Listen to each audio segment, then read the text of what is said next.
Hello বন্ধুরা, আজ আমি চিড়ে পোলাও রান্না করে দেখাবো।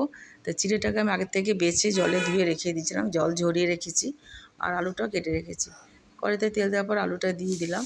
এরপর আমি একটু সামান্য পরিমাণ নুন দেবো আর একে একে আমি সব কিছুই দেবো। পেঁয়াজ কুচি, কাঁচা লঙ্কা কুচি, আদা কুচি, বাদাম ভাজা, এই দিয়ে আমি চিড়ে পোলাও করবো। খুব কম সময় এই রান্নাটা হয়ে যায়।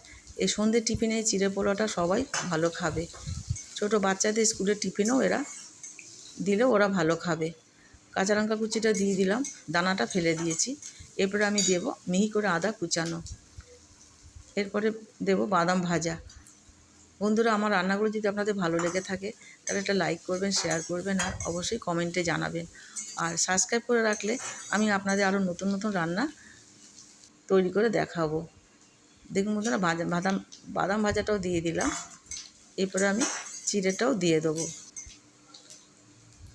অল্প পরিমাণে আবার সামান্য নুন দেবো, আগে নুন দিয়েছি, অল্প নুন দিলাম, দেবো আর 1 চামচ চিনি দেবো।